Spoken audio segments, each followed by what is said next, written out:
আজ বৈষ্ণব জগতের এক বিখ্যাত অতুলনীয় প্রণম্য শ্রদ্ধেয় তার কথা বলব, নারায়ণী দেবীর কথা বলব। বৈষ্ণব যারা আছেন এখানে তারা জানেন এই নামটা, যার নাম বৈষ্ণব জগতে উচ্চারণ করতে হয়, পুরুষ নয়, একটি মেয়ে।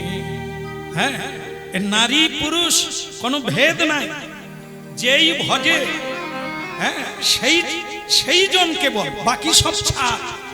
ও পুরুষ নারী কোনো ভেদ নাই, উঁচু নিচু কোনো ভেদ নাই, যেই ভজে সেই তার, অভক্ত হিংসা। বাকিগুলো বাছাই হয়ে এই নরক গুলজার ভোগ করবে, বাকিরা গোবিন্দ চরণার বৃন্দে ফিরে যাবে। তার নাম হচ্ছে নারায়ণ দেবী। আগেকার দিনে আপনারা জানেন, যারা বয়স্ক মা বাবারা আছেন, বাল্য বিবাহ হতো না, বাল্য বিবাহ। অনেক বাবারাও আছে তারা জানে না তার বউকে, অথচ বিয়ে হয়ে গেছে ছোটবেলা। মায়েরাও জানে না, বড় যখন হয়েছে তখন জানলো তার বিয়ে হয়ে গেছে। এই নারায়ণী দেবীর অবস্থা তাই, 4 বছরে বিয়ে হয়েছে। 4 বছর, কত বছরে? 4 বছরে এখন বাচ্চারা কোলে থাকে, লালা রে লালা রে, সেই সময় বিয়ে হয়ে গেছে। বিয়ে হলে কি হবে? এটাকে এখানে যদি হাত তুলতে বলি কষ্ট পাবেন না, হাত তোলারও লাগবে না। বিধবা কজন, সধবা কজন? হাত তুলতে না বলেছে, কারণ আপনারা ধারণা করবেন যার স্বামী নাই সে বিধবা। কিন্তু হরিনাম শুনতে বসলে উল্টো কথা, সিঁদুর আছে, শাখা আছে, তবুও তিনি বিধবা। বলে কিরকম? আসলে স্বামী তো শ্রীকৃষ্ণ, তার সঙ্গে যার যোগ নাই তার স্বামী আছে না গেছে। এই জন্য সে পুরুষ হোক আর নারী হোক, সকলের জীবনের স্বামী হলো জগৎ স্বামী জগন্নাথ। অনাদির আদি পুরুষ কৃষ্ণই হচ্ছে সকলের স্বামী। স্বামী কেন বলে? এই গতকাল যেখানে কীর্তনে ছিলাম, বর্ধমানে ছিলাম, সেখানে বলছে শ্যামসুন্দর প্রভু, আপনার কীর্তন শুনে আমি পাগল হয়ে গেছি। ভালো কথা, তা পাগল হয়ে ঘরে আছেন না ঘরের বাইরে? বললাম না, স্বামীর অনুমতি নাই, কোথাও যাওয়া যাবে না। তা আপনার স্বামী এখন কত বয়স? না হলে প্রায় 60 বছর হয়ে গেল। তো স্বামী দেবতা কোথাও যেতে দেয় না, এই জন্য আমিও যাই না। হরিনাম টাম হলে আমি যাই না। তা আপনার স্বামী আর কতদিন থাকবে? না বলে তার যা শুরু হয়ে গেছে বেশি দিন থাকবে না।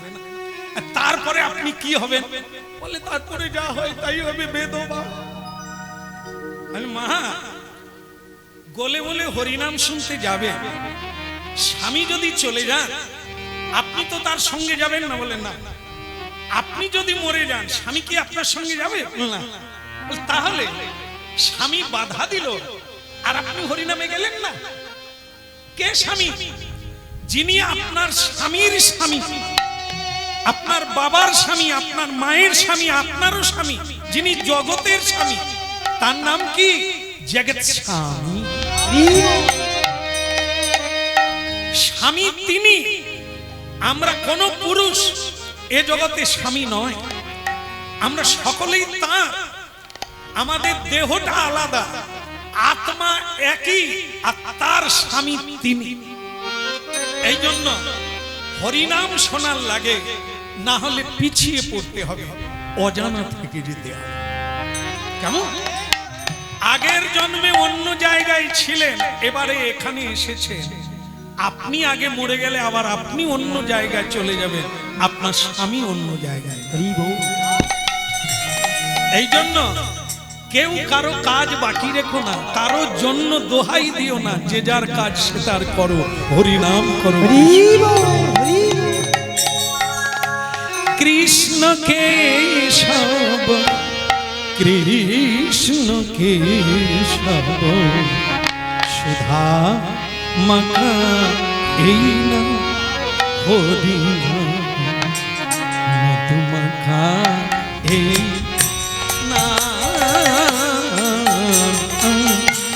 কৃষ্ণ কেশব কৃষ্ণ কেশব সুধা মুখা এই নাম কৃষ্ণ মধু মুখা এই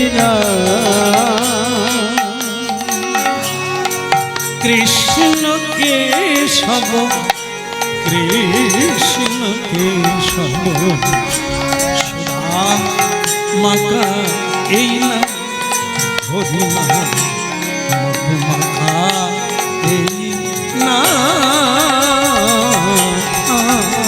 বলো কৃষ্ণ কেশব কৃষ্ণ কেশব সুধা মুখা এই নাম হরি নাম মধু মুখা এই নাম বলো কৃষ্ণ। আচ্ছা, আপনাদের কি মনে আছে একটা কথা যেটা বলতে বলতে শেষ হলো না? অর্জুন একদম প্রণাম।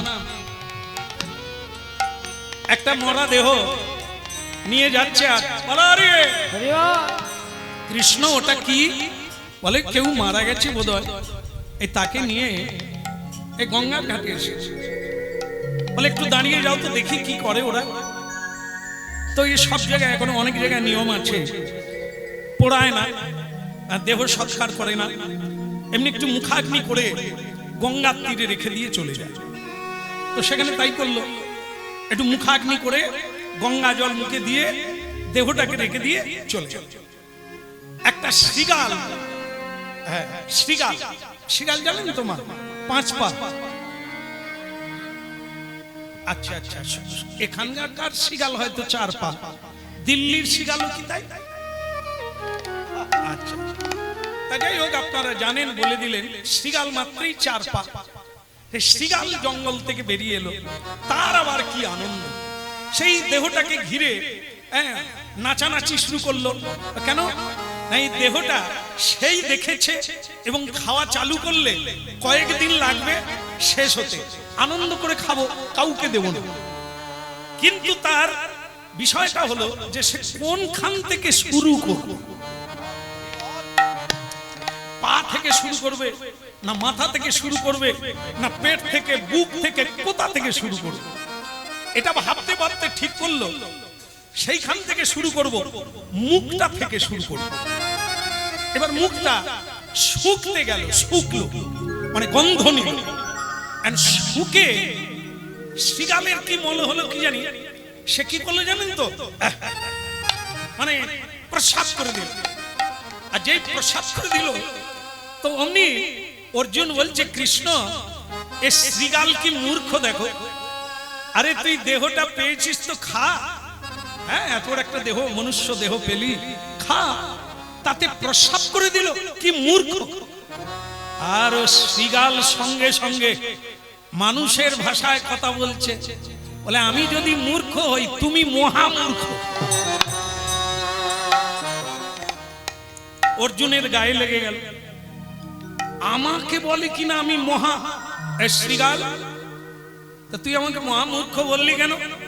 শৃগাল বলে, আপনি আমাকে মূর্খ বললেন কেন? বলে তুই দেহটা না খেয়ে প্রসাব করলি কেন? বলে সেটা তো আগে জিজ্ঞাসা করতে পারতেন। কেন প্রসাব করলাম জানে? আমি ভাবিছিলাম আমি 4 পায়া পশু, জানোয়ার কি, কিন্তু মানুষ হচ্ছে দুর্লভ জন্ম। মানুষ সব সময় ভালো কাজ করে, ভালো চিন্তা করে, অপরের উপকার করে, এই বদন দিয়ে কৃষ্ণ কথা বলে, সত্য কথা বলে, ধর্মের কথা বলে। কিন্তু মুখটা শুকে দেখলাম সারা জীবন মিথ্যে কথা বলেছে, গালাগালি করেছে, কোনোদিন হরিনাম করে। এবার চিন্তা করুন, ভেবেছিলাম মানুষের দেহটা খেলে আর আমাকে পশু জন্ম হতে হবে না, কিন্তু যে মানুষ হয়ে অমানুষ তাকে খেলে আমার তো বদ হজম হবে, তাই আমি প্রসাব করে দিলাম তার মুখে। হ্যাঁ? হরিনাম শুনুন, ওর মুখে যদি শ্রীগাল প্রসাব করে, আমাদের মুখে কি করবে না? বলতে পারবো? সেই বলতে পারেন যিনি মিথ্যে কথা বলেন না, যিনি কৃষ্ণ নাম করেন, যিনি মহাপ্রসাদ পান, যিনি বাক্যের দ্বারা মানুষের উপকার করে, আনন্দ দান করে, সেই বলতে পারে।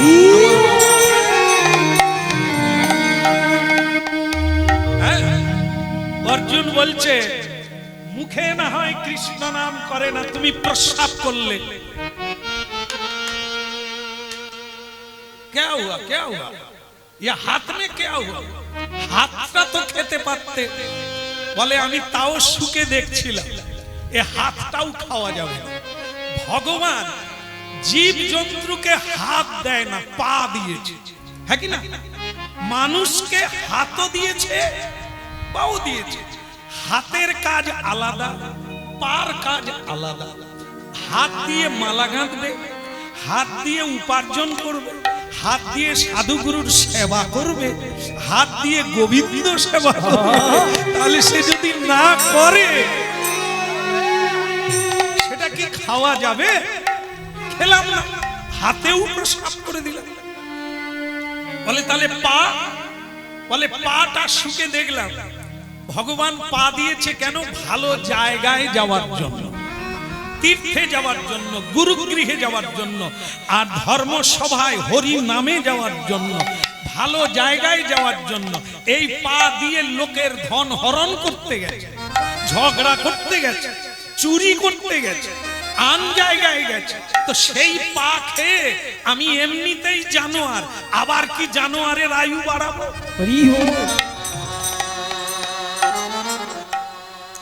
হ্যাঁ? অর্জুন বলছে তোমার কথাগুলো কিন্তু ভেবে দেখলে ঠিকই বলেছো তো, তা ঠিক আছে, কিন্তু তুমি আমাকে মহামূর্খ বললে কেন? তখন শ্রীগাল বলছে আমি মূর্খ সেটা আপনি বললেন, আপনাকে মহামূর্খ বললাম এই কারণে, আপনি কোথায় এসেছেন বলুন তো? বলে কেন? গঙ্গা স্নানে। আপনি কি জানেন গঙ্গার উৎপত্তির জায়গাটা কোথায়?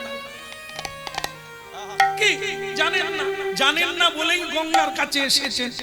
বলে তাহলে সে গঙ্গার উৎপত্তি কথা, আপনার যিনি গাড়ি চালাচ্ছেন ড্রাইভার,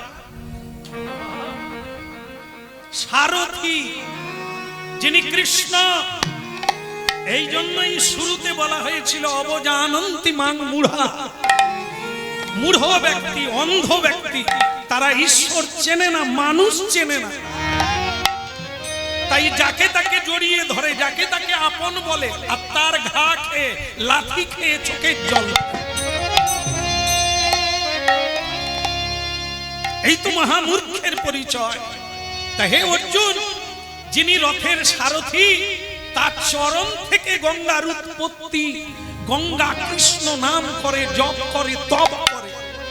শিব যার তপ করে, জপ করে, তিনি কৃষ্ণ। ব্রহ্মা যার নাভি কমল থেকে উৎপত্তি, তিনি কৃষ্ণ। আর তুমি তাকে নিয়ে এসেছো গঙ্গা। এবার বলো তো অর্জুন, তুমি মূর্খ না মহামূর্খ? অর্জুন বলে আমার রথ থেকে আছাড় খেয়ে মরে যাওয়ার ইচ্ছা। তুমি শ্রীগাল না অন্য কেউ বলো তো? তুমি তো আমার জ্ঞানের দরজা খুলে দিলে। বলে যাক, তোমার দরজা খুলেছে, এটাই আমার ভালো লেগেছে। বলে তাহলে কি? আমি হলাম ধর্ম। পরীক্ষা করার জন্য শ্রীগালের রূপ ধারণ করে এসেছিলাম, তোমাকে বোঝানোর জন্য যে রথে যিনি বসে আছেন তিনি সাধারণ কেউ নয়, তিনি স্বয়ং ভগবান। সবার কৃষ্ণ কেশব, কৃষ্ণ কেশব, সুধা মাতা এই না হরি না, মধুমাখা এই না। কৃষ্ণ কেশব কৃষ্ণ কেশব সুধা মাখা এই নাম হরি নাম মধু মাখা এই নাম কৃষ্ণ কেশব কৃষ্ণ কেশব সুধা মাখা এই না মধুর নাম সুধা মাখা এই না কৃষ্ণ কেশব কৃষ্ণ কেশব সুধা মাখা এই নাম হরি নাম মধু মাখা এই নাম জপদে জপদে জপদে রসনা সুধা মাখা হরি না কৃষ্ণ না মধু মাখা এই না জপরে জপরে জপরে রসনা সুধা মাখা এই নাম কৃষ্ণ না মধু মাখা এই নাম কৃষ্ণ কেশব কৃষ্ণ কেশব সুধা মাখা এই না হরি না মধু মাখা এই না কৃষ্ণ কেশব কৃষ্ণ তাই কেশব গৌর হরিব মধু মাখা এই নাম কৃষ্ণ নাম সুধা মাখা এই নাম কৃষ্ণ কেশব কৃষ্ণ কেশব সুধা মাখা এই না হরি না সুধা মাখা এই না বলো কৃষ্ণ কেশব কৃষ্ণ কেশব সুধা মাখা এই না হরি না মধু মাখা